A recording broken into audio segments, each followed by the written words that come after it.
Hello, and welcome to the Black Ponder. I'm Neil Trotter, and today, in this video, we're going to return to some philosophy of Hegel, and we're going to do that via this work right here.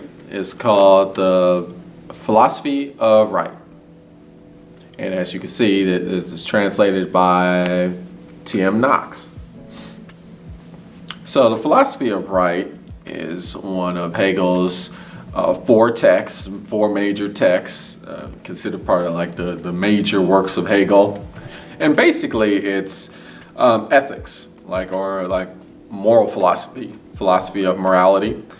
And he goes into depth about how society should be structured. He talks about the individual and how the individual relates to the society, and then he goes into like the state. He's talking about morality more just beyond the individual morality. He's also talking about, okay, how does the individual relate to the state and society at large, and how does this interplay happen? And so then he starts talking about, okay, this is how society should be structured, and like this is why states exist and all that, and he goes into depth about all that type of stuff.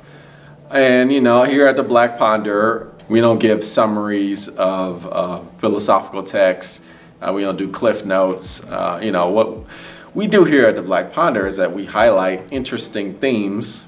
We focus in on a theme or several themes, and then we just kind of talk about it. We talk about, like, is this relevant today? Is what, in terms of Hegel's philosophy of right, I'm going to talk about things that I agree with, things that I disagree with, and then we can have a philosophical discussion via the YouTube comments, or however way you want to reach me. That's how we do things at the Black Ponder. So what I want to focus on is the beginnings of the philosophy of right, and Hegel begins with a discussion of free will. And that would make sense, right? Morality, ethics is about making decisions, making choices, right? And so some choices are wrong and some choices are right. Hence the philosophy of right. So if you take free will out the equation, you can't make those kinds of choices.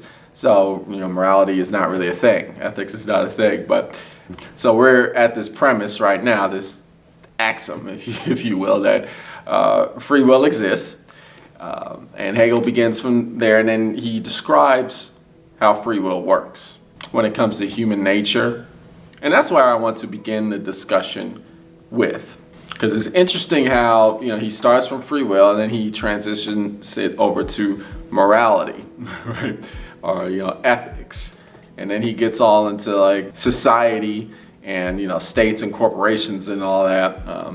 And just that transition between free will, where he kind of begins, to morality and then to society, that is very interesting to me. And it's a fascinating discussion. So let's begin. Let's begin. So that's kind of like the overview of what we're going to talk about. So the theme would be how freedom free will influences individual morality, and how that extends further to society and just the universal operation of humanity within the society, social framework, social structure. So let's start with some quotes, because if you're new here at the Black Ponder, what we do is we read quotes from the text, right, and then we talk about those quotes, because I like to do that. I like to just read what the author actually said, have a conversation based off of that. So this is the introduction, and if you got this edition, if you just so happen to have this edition, this is page 27. Oh, this is actually section 15. If you don't have the edition and you just want to follow along, this is the section 15, and this is the second paragraph.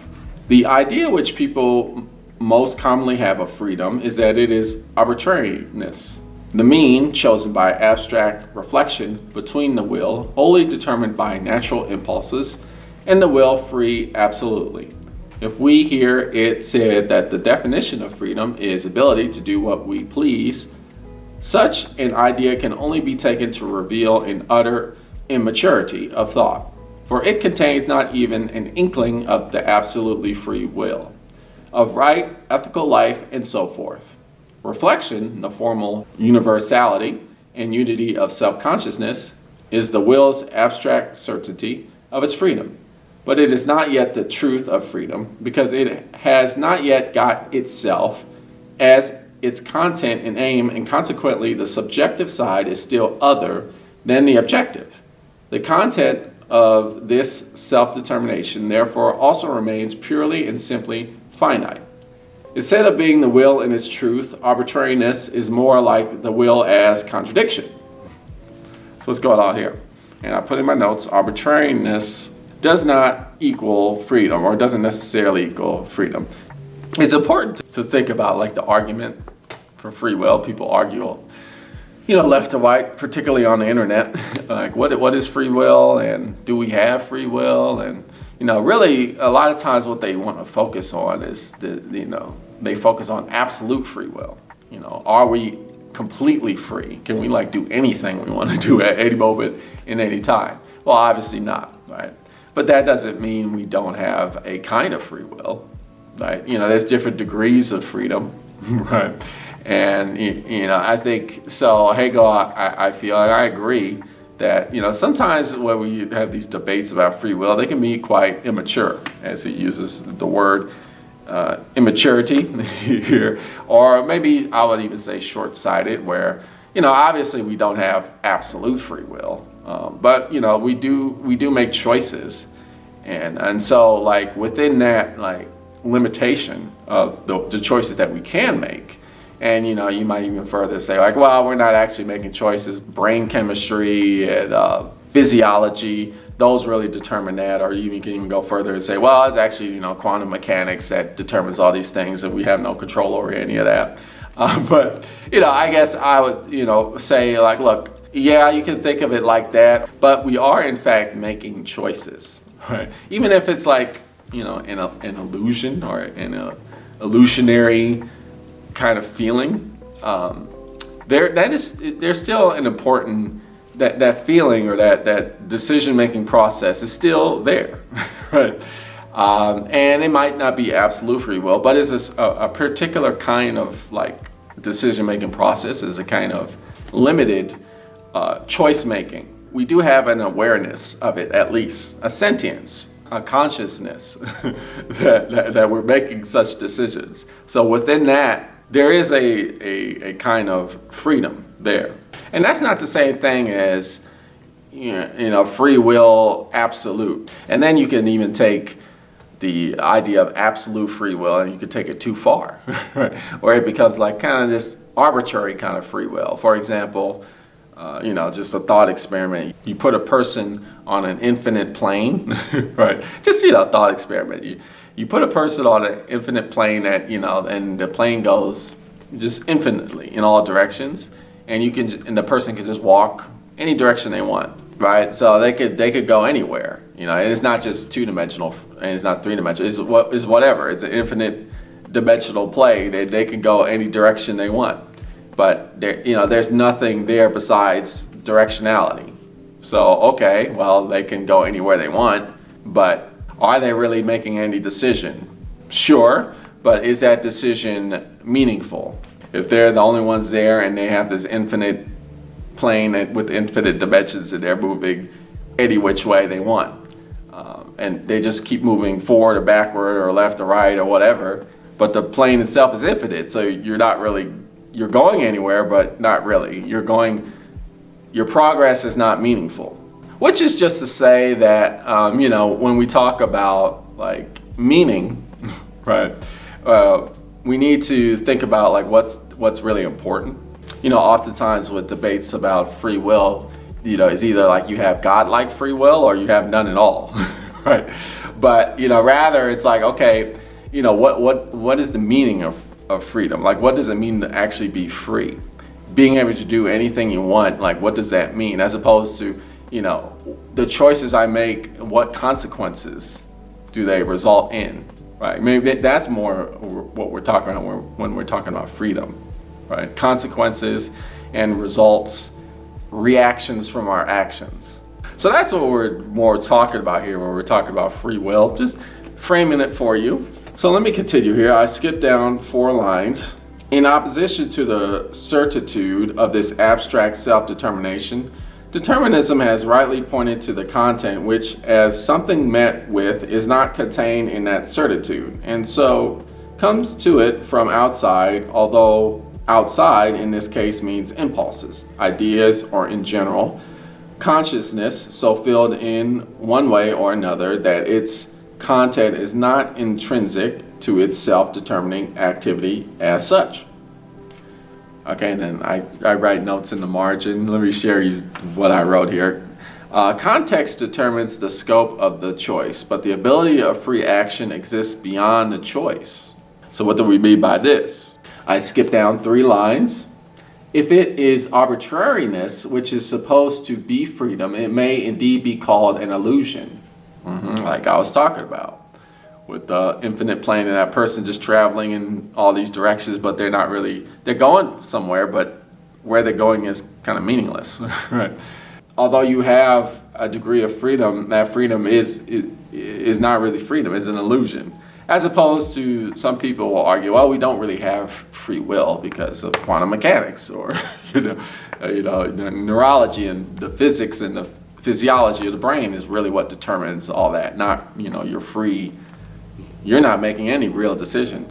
But the decisions you make, whether or not it's determined by whatever, they cause consequences and they cause significant actions. There's a lot of conclusions and results that result from the things that you decide to do, however that's determined.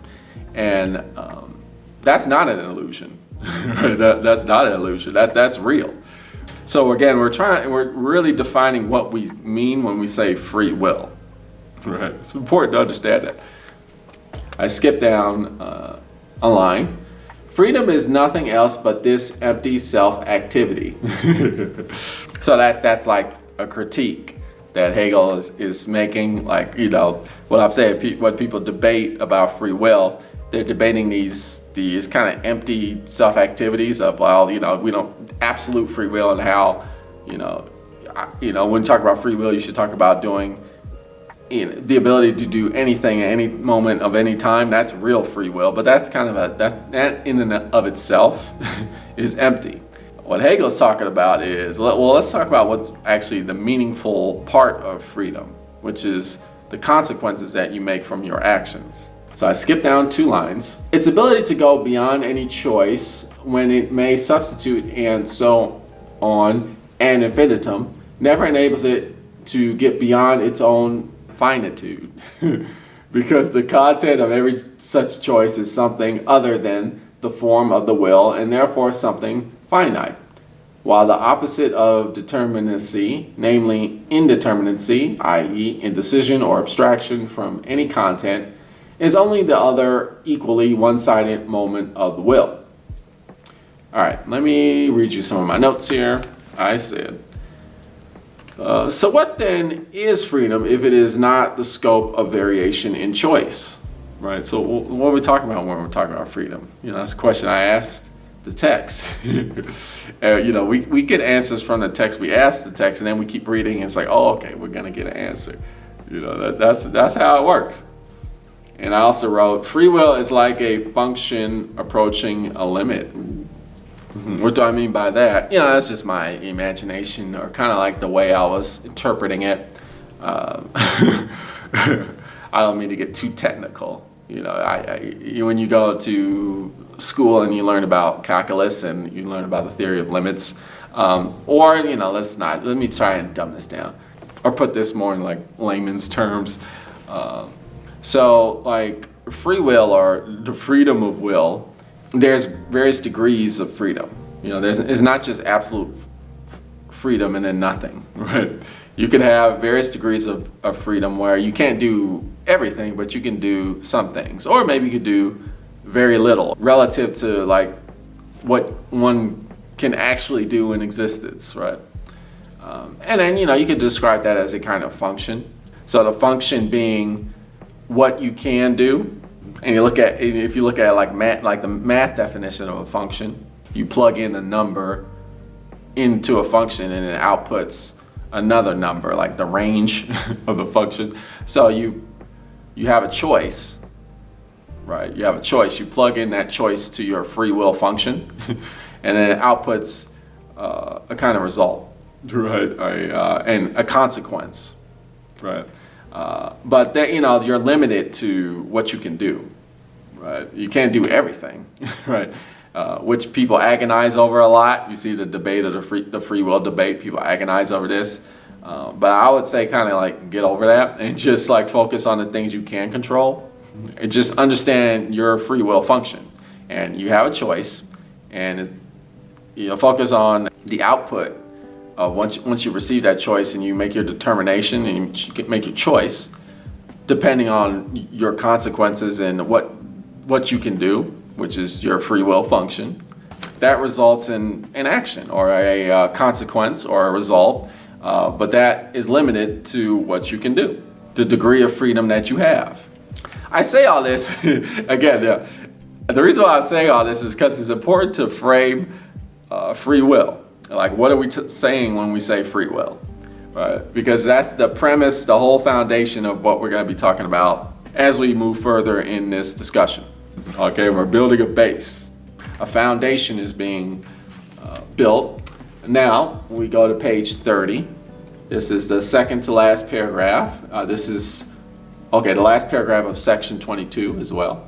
Since the understanding takes the infinite only as something negative and so as something beyond, it supposes that it is doing all the more honor to the infinite, and more it pushes it into the distance away from itself and removes it from itself as something alien.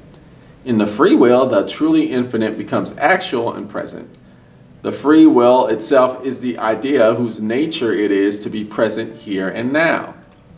And I put in my notes here. Freedom comes through the deep understanding of one's subjectivity in relation to universal existence. Okay, so what does freedom mean? We were talking about that free will function.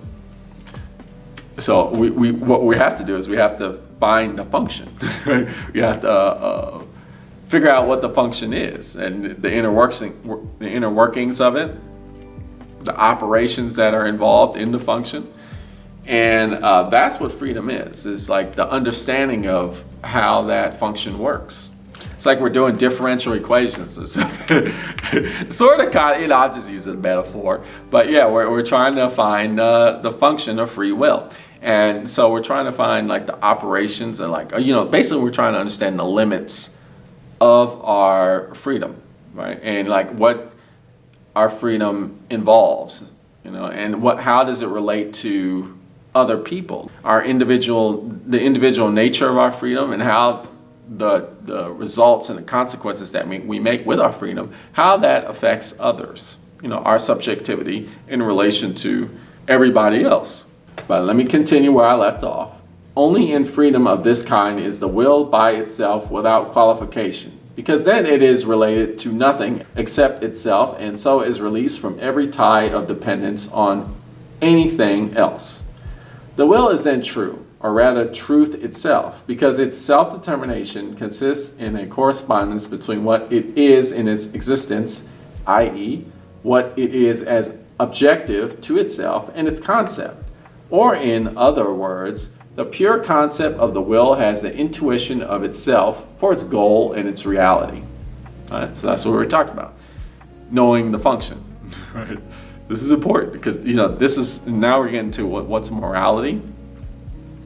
Morality is understanding how our free will works, the freedom, the degree of freedom that we have, and the output. We're given a choice. The input of that free will function is a choice, the x variable, and then the output. How does that output come to be? This is really what freedom is, and which is going to relate to what morality is later. Okay, but let me continue. The will is then universal because all restriction and all particular individuality has been absorbed within it.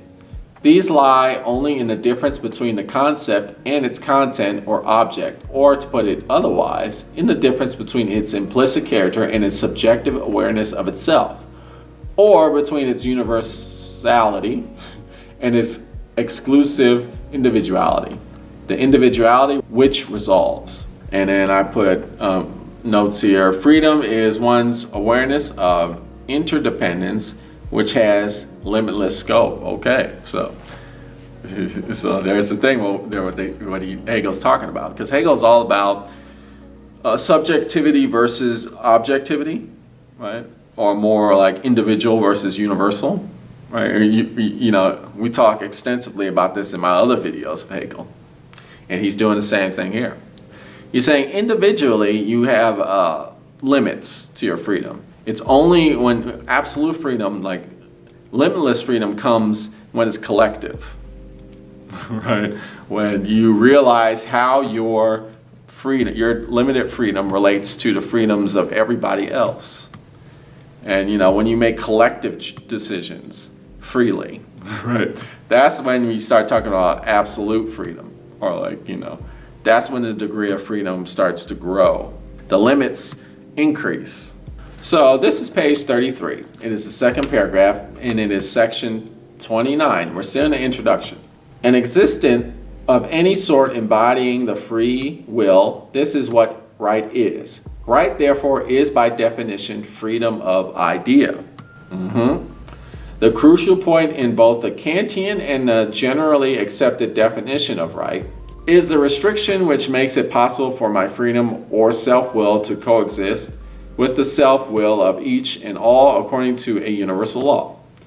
On the one hand, this definition contains only a negative category, restriction, while on the other hand, the positive factor, the universal law, or the so-called law of reason, the correspondence of the self-will of one individual with that of another, is tantamount to the principle of contradiction and the familiar notion of abstract identity.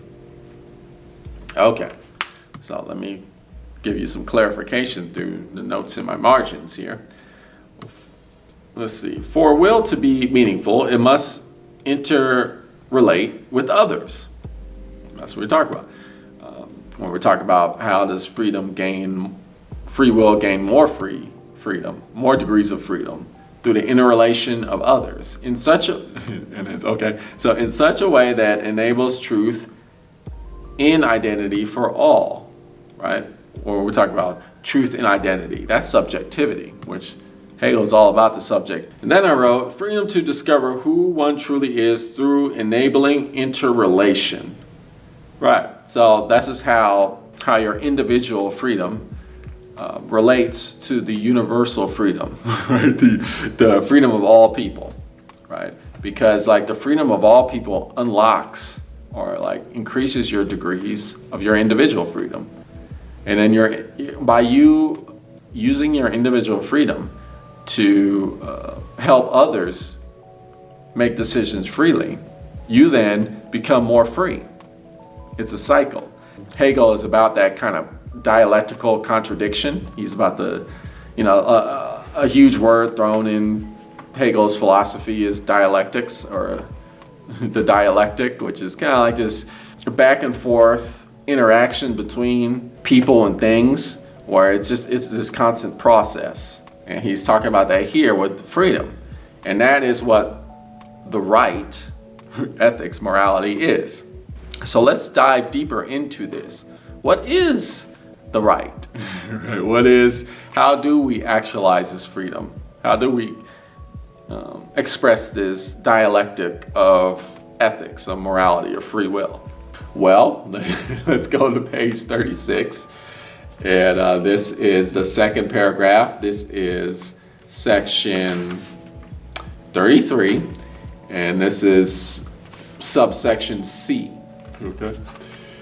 The idea of the good, not only apprehended in thought, but so realized both in the will reflected into itself and in the external world, that freedom exists as substance.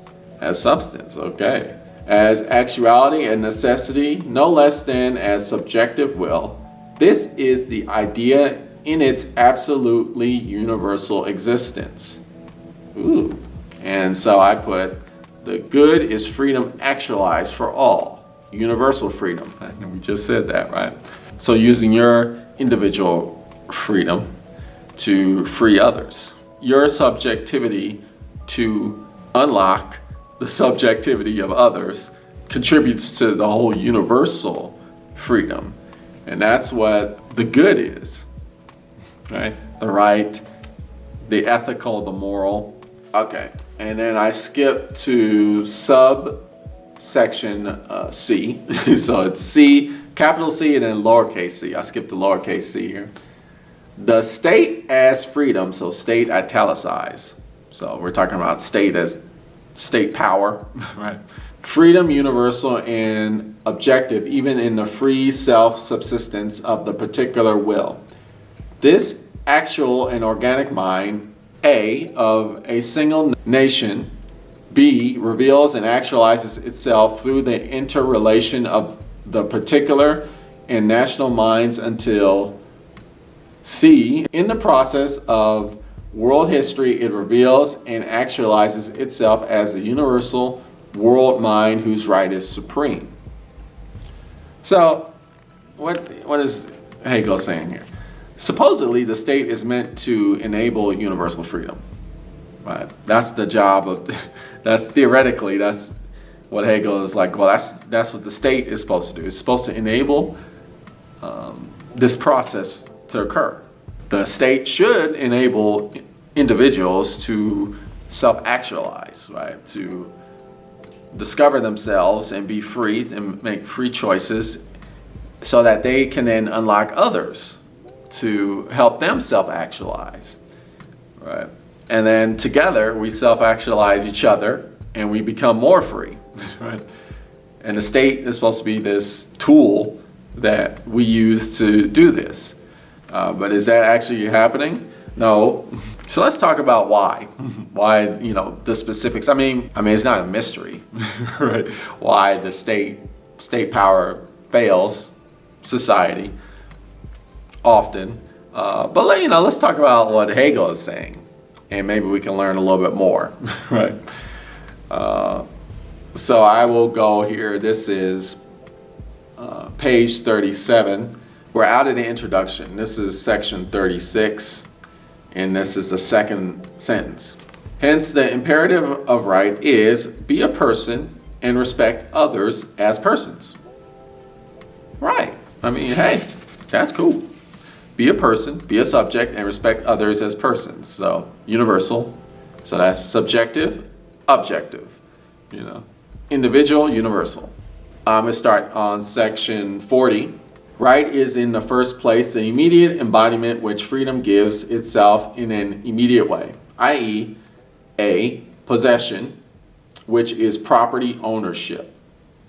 Okay, now let's listen to what's being said here closely. Let me repeat this. Right is in the first place the immediate embodiment which freedom gives itself in an immediate way, i.e., A, possession, which is property ownership. Okay, freedom is here the freedom of the abstract will in general, or eo ipso, italicized. That's one of those like Greek or Latin sayings, I'm not even sure. The freedom of a single person related only to himself. B, a person by distinguishing himself from himself relates himself to another person. And here, himself is used in the universal, right? So they might as well just say themselves, right? Because they're talking about all of humankind. And it is only as owners that these two persons really exist for each other. Their implicit identity is realized through the transference of property from one to the other in conformity with a common will and without detriment to the rights of either. This is a contract. So we talked about the state enable subjective freedom. No, and this is why, and this is problematic because Hegel is talking about free will is expressed through possession, through property ownership. That's how we express our freedom. Right. And as long as we don't infringe on other people's right to possess, then it's good, right? But, I put in my notes, this is problematic because freedom is identity expression through ownership, okay? And it's like interrelation by commodity trade, essentially. And, some people think like, no, it's good, markets, selling, owning property, owning land, that's a great way to express your freedom. And, you see this all the time, right? This is a way people express themselves, right? And it is a kind of way to express their free will. They buy stuff, materials, you buy a house in the suburbs, you become a suburbanite, you buy, some moccasins and you walk around the street, you embody that hipster type of identity, I wear moccasins myself. I don't think they're very comfortable, not it's all they buy, but you know what I'm saying? You wear, like, you buy all black, and then, you identify as, you buy all black clothes, and you identify as, an emo or some sort of like goth or something. We express ourselves through the things that we own. And I think this is when things start to fall apart, because we equate freedom with ownership. Okay, so this is actually subsection 1, and it's called property. I began on section 41. A person must translate his freedom into an external sphere in order to exist as idea. Personality is the first, still wholly abstract determination of the absolute and infinite will, and therefore the sphere distinct from the person, the sphere capable of embodying his freedom, is likewise determined as what is immediately different and separable from him. What is immediately different from free mind is that which is both for mind and in itself is the external, pure and simple. A thing, something not free, not personal, without rights. All right, so what is he talking about? And I put in my notes, using things to express freedom leads to othering. Right? Other free beings are deemed things, so others can express their freedom. Right?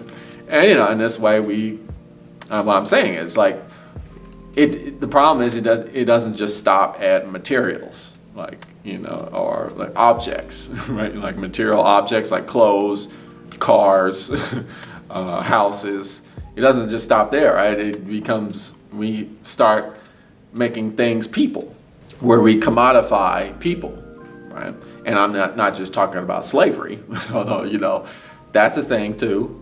But I'm talking about in the ways that society others people as things that are used to express a kind of freedom, but that's limited to only certain subjects, right?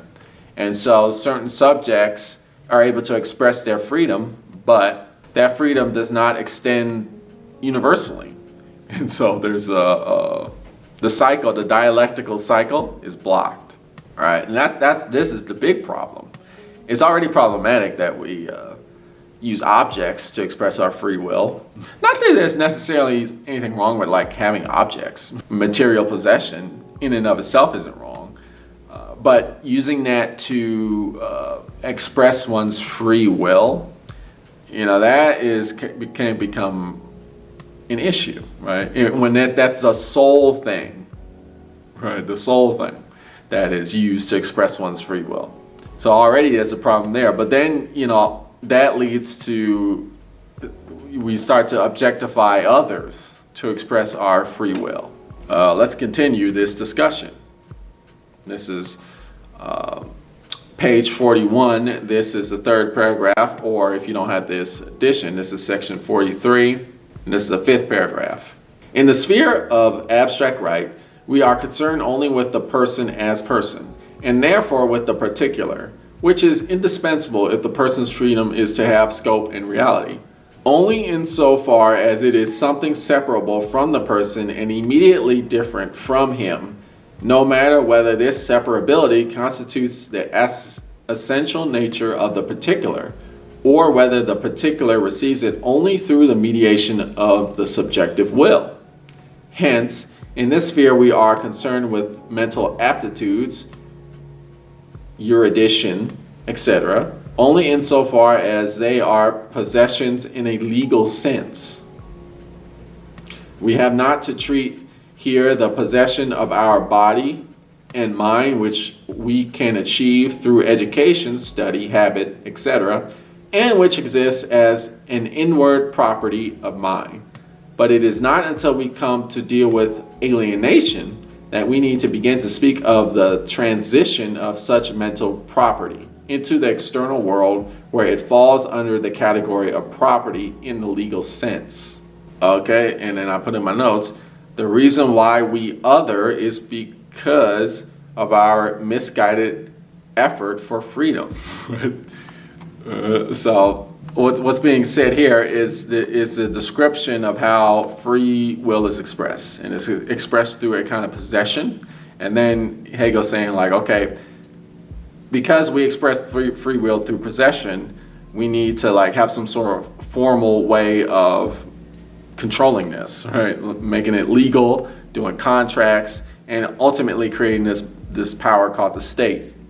And in that way, we control people's ability to possess things. And then, ownership doesn't infringe on other people's right to own as well. But okay, it's the thing is, that's not how it's working out, is it? Right? Because people are owning things and they absolutely infringe on other people's freedom, right? Because the whole premise of expressing free will through ownership is problematic. It leads to issues. Now, I don't disagree with Hegel. I think he's right on the money where he's saying like, oh yeah, people express their free will through possession. They want to possess things, and they express their identity, their subjectivity by the things that they own, by the whole process of ownership. But where I'm disagreeing is like, that's a problem. We shouldn't be expressing our freedom through ownership, possession, because that's just going to lead to, exploitation, ultimately. I'll continue where I left off, which is section 44. A person has as his substantive end the right of putting his will into any and everything, and thereby making it his, because it has no such end in itself, and derives its destiny and soul from his will. This is the absolute right of appropriation which man has over all things. Just listen to that, right? And it's sad because a lot of people will hear that and they'll be like, yeah, that's exactly. People have a right to own stuff. But then you take it to the next level when you start owning like other people, and and it's interesting because it's slavery. You immediately hear that, you think, well, slavery, that's been abolished for a long time now, ever since the Civil War in America, right? But you got to think of ownership of people in a more abstract way, right? But abstract but real, right? Where we start, when we other people, right? When we dismiss people's identities and their truths, and we put people in boxes, right? And people are saying, they're trying to succeed in life and they're trying to be free, and you put in society dismisses them, discriminates against them, and oppresses them. That's kind of like ownership. That's a kind of possession, right? A possession by the state. What am I talking about? Like xenophobia, right? Where you dismiss people who are migrating from horrible places to try and get some sort of freedom, and you just dismiss them as people trying to steal jobs, as foreigners, as or horrible things, homophobia type of, when you dismiss those people who might not be cisgendered or heterosexual as deviant, as unnatural, as horrible people in general. That's a kind of possession. Racism, that's rampant, as you can see in law enforcement.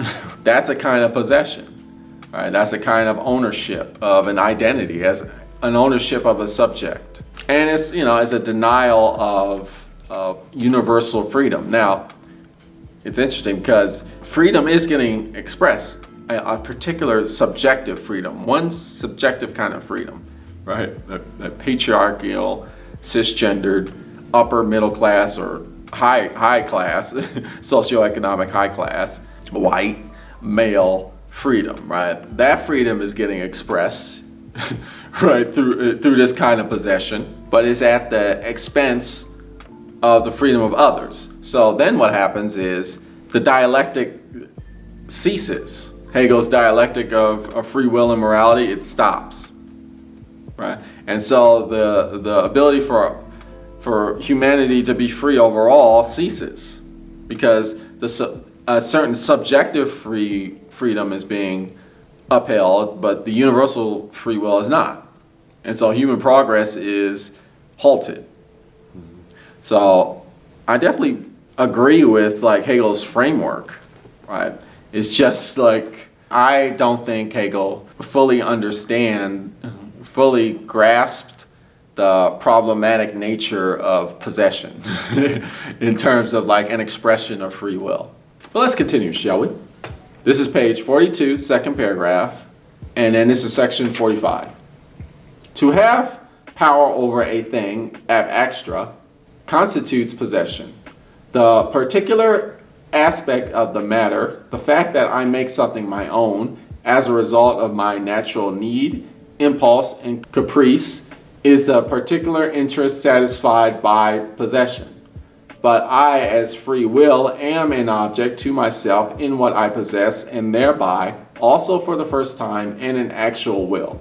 And this is the aspect which constitutes the category of property, the true and right factor in possession. And let me skip down 2 lines. From the standpoint of freedom, property is the first embodiment of freedom. Okay, so Hegel is definitely saying property is the embodiment of freedom. To own something, to possess something, that is the first embodiment of freedom. And see, that's what I have a problem with. And so is in itself a substantive end. Right? So is in itself a substantive end. And that's the world we live in today. Right? The world we live in today is that kind of world where we worship property ownership, property, to the point where we are okay with possessing each other. You know, we think that's a kind of freedom. Right? I'm not saying we don't do it. I'm saying like that's a misguided or corrupt way to express freedom. But I'll continue with the text. Since my will as the will of a person, and so as a single will becomes objective to me in property, property acquires the character of private property. It's even worse because now, you start owning things, and then, you start owning subjects and they become yours, right? And that's definitely a denial of freedom of other people, right? And I just put in my notes, remember, freedom is a place. One must be grounded, situated in a place, not displaced. Okay, they have to be situated in a place, not displaced. Okay, kind of like a room of one's own. Virginia Woolf. They have to have their own safe space to be free. All right, but can this not happen without the concept of property? So that's what the question I'm asking is like, Hegel's like, well, to create that safe space, to create that, to be able to freely express yourself, you need something to own. You need like a place that you possess. But no, you don't. You just need a place to be. You don't have to possess it. Right? It could be shared. It could be owned by all. Can it not? Maybe it can. I don't know. Let's continue reading. This is page 43, section 47. As a person, I am myself an immediate individual. Okay? I skip down 5 lines. As person, I possess my life and my body, like other things, only insofar as my will is in them. Again, it's like putting your will into these material objects, which is already bad, but then extending that material possession to subjects. not just objects, subjects, which society does all the time. And then putting your will into them, right? Which denies their freedom, right? That's an issue, that's a problem. But this is section 48, and this is the second paragraph's third line. While I am alive, my soul, the concept, and to use a higher term, the free entity, and my body are not separated. My body is the embodiment of my freedom, and it is with my body that I feel, right? That's a good line. But what about when other bodies are denied? Right? When you are possessing other bodies, right? Then they can't be free. Hello? And I put in my notes, you lose possession of your personhood without free will. So, I mean, what else do I mean when I say possession of others? Think of things like marriage. What is that song? It was very popular for a while. You still hear it in the radio every now and then. I belong to you. You belong to me. I belong to you. You belong to me. Have you heard that song? That's like it was a pop song a few years ago, like 5-6 years ago. I belong to you. You belong to me. That's the only part I remember. The relationship of, when you marry somebody, you become you own the person, essentially. You possess the person, the wife or the husband. When marriage was first developed in humanity, marriage was essentially a kind of way to organize property where the woman literally becomes the property of the man, right? Now we've quote unquote gotten out of that, but still like this idea of ownership of you don't cheat on me, because I own that part of you, and then we don't want to frame it like that, right? We don't want to frame it like that, but is that not what's happening? Is that not what's going on, really? So, even love itself becomes a kind of, possession, right? A possession it's strange, right? And even when you think of family in general, have we really gotten out of that whole, a family is the property of the patriarch, that type of patriarchal Puritan framework? Is that really conducive to freedom? Right? And when you look at the state or state power, that kind of structure based off of property ownership, does that really foster freedom?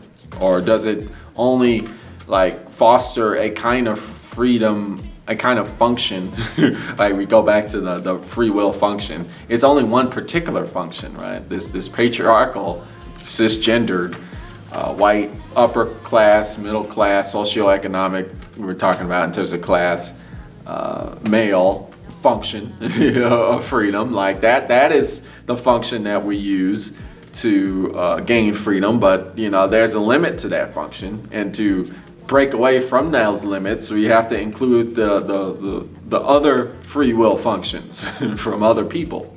Right, but we're not doing that. So we're looking at this subjective freedom, and we're focusing only on that, but we're not trying to unlock or free the subjects of others or other people's free will or degrees of freedom. And so again, the universal freedom is at a standstill. We're not reaching to that higher level of human growth, human freedom.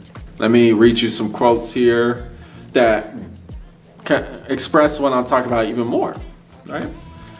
This is page 77, and this is section 112. Since in carrying out my aims, I retain my subjectivity during the process of objectifying them, I simultaneously supersede the immediacy of this subjectivity as well as its character as this my individual subjectivity. But the external subjectivity, which is thus identical with me, is the will of others. Right? And that's what we're talking about. If we're just focusing on one individual subjectivity, but when you do that and you don't see the subjectivity of others, the blinders are on, or your tunnel vision, and it's only you as a subject, then you're not really free. And then there's this good footnote by the translator, right? T.M. Knox, which further breaks down this idea. And I want to read that footnote, because that was a good footnote. It Since in carrying out my purpose, I objectify my will in actions, these various actions give my subjectivity a content mediated. It ceases to be simply my consciousness and my own abstract single subjectivity, my actions as the embodiment of my subjectivity, and so as more than mere events exist for others. And I skipped down 4 lines here. So now my moral purposes are in fact objective to me, only insofar as they exist for me in the wills of others. So what's being said is that the free will exists in the wills of others. They exist for the wills of others, not for the wills of myself, for the wills of others. That's very important. That's when the free will becomes objective. It becomes objective, which is important, right? It becomes an objective, right? So now we're like, okay, it's not about me. It's about this grand idea of freedom, right? What is freedom? How do we unlock it for everybody? It's through the free will of everybody, the free will of others. The deed in itself is not moral. There is no morality in writing on a piece of paper. The morality consists of the fact that the checks is to pay for someone's education. So the morality isn't making the money, it's what you do with the money. And we do live in that world, right? You gotta make money. That's the way the world works. Yeah, but what the hell are you doing with the money? Like, that's the point. And this fact is not in the situation, but in someone else's consciousness and will. Hello. A moral action is something achieved in cooperation with someone else's will. Cooperation in someone else's will. That's what I'm talking about. And its achievement will therefore turn out to be the expression of common will. Hegel is repudiating desert island morality. All right, so Hegel is saying like what I'm saying. He's saying it, but he just, I think he just misses the, when he starts focusing on possession and ownership and property, he just kind of nullifies the point that he's making later on. That's how I feel about it. Morality is collective self-actualization, and that can't happen when you're just when you're expressing your free will through property, right? Through ownership. So let me read you this final quote. This is yes. And then I'm going to say this is page 133, and it's section 207. Okay, and he's going to use the word man here to generalize humanity, but I'm not going to say it. I'm going to say a person.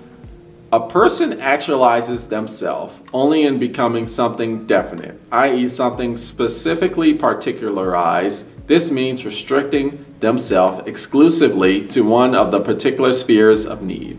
In this class system, the ethical frame of mind, therefore, is rectitude and esprit de corps. That's italicized, i.e. the disposition to make oneself a member of one of the moments of civil society by one's act, through one's energy, industry, and skill to maintain oneself in this position, and to fend for oneself only through this possession of mediating oneself with the universal, while in this way gaining recognition both in one's own eyes and in the eyes of others. Morality has its proper place in this sphere where the paramount thing is reflection on one's doings, and the quest of happiness and private wants, and where the contingency in satisfying these makes into a duty even a single and contingent act of resistance. So morality is self-actualization via mutual aid. Hello, that last sentence, that was me. So what is, we talk about ethics and morality. Now, if you read this book, Philosophy of Right, if you read this text, Hegel talks about, he starts with free will. Then he goes into, possession and property, right?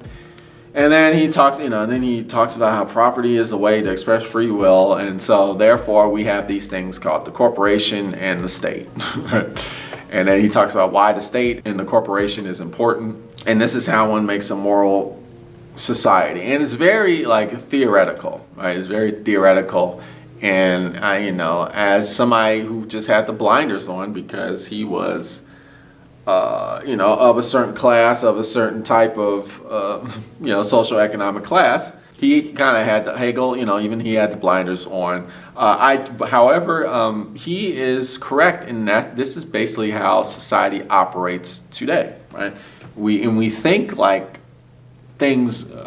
We make these moral decisions because we have all this property or this ownership, and then we even other people, and they become a kind of possession of the state, right? The state becomes owns certain people at the expense of their freedom, just so that a certain kind of free will, because when we talked about free will at the beginning, we said people don't have absolute free will. There are degrees of free will, and it depends on the person, how that free will is expressed, right? It depends on their identity, right? Their subjectivity. Not everybody can achieve freedom in the same way, right? Because we're all different. Gender, sexuality, our social economic situations, our belief systems, et cetera, et cetera. Our free will functions are different, and we have different limits. But the only way we can increase those limits, or the limit of free will, is to use our subjective freedom to free others. And then we expand the limits of our free will. But we're too busy either owning property and then, thinking property is the same thing as freedom and love, right? Or we're too busy debating about what actually is free will, and do we have absolute free will, and because we don't have absolute free will, there's no such thing, and so morality doesn't exist, and all this and that. And we're just missing the point. And I think Hegel, although, he just basically describes the situation of how morality is perceived today. I think we need to recognize the way our morals and ethics are founded are misstrued, right? They're incorrect, and they're leading us to a lack of freedom, a lack of ethics, and a lack of morality. Hustle culture and possessions of things and material possessions and hyper capitalism, right? And and an othering of others, and thinking that by loving someone you own them type of mentality, and it sounds weird when you say it, but that's essentially how society basically defines love for the most part, and it's incorrect. So, I would just encourage you to let's just talk about our ethical frameworks or our moral frameworks, and think about like the problems and the holes in them, and that's why philosophy is important. And Hegel, he was influential, and he definitely described a lot of truth in society, but I think Hegel didn't see some of the problems. he saw the truth, but he didn't recognize some of the problems. But that's cool, that's cool. That's why we still talk about old school philosophers today, because the discussion is still alive, and there's still a lot of discourse to be had. And we can take the what was good about what Hegel wrote, and talk about the problems of what he wrote, and we can push Hegelian philosophy forward. And I encourage that, definitely. It's a good book to read. Check it out at your local library, or buy a copy. I bought one used. I'm certainly a fan of Hegel, but he's not perfect in terms of his way of thinking. But he did have some great ideas and insights that we just need to hash out and work through and improve upon. Anyway, you've been watching The Black Ponderer. Tune in next time for more philosophical thought.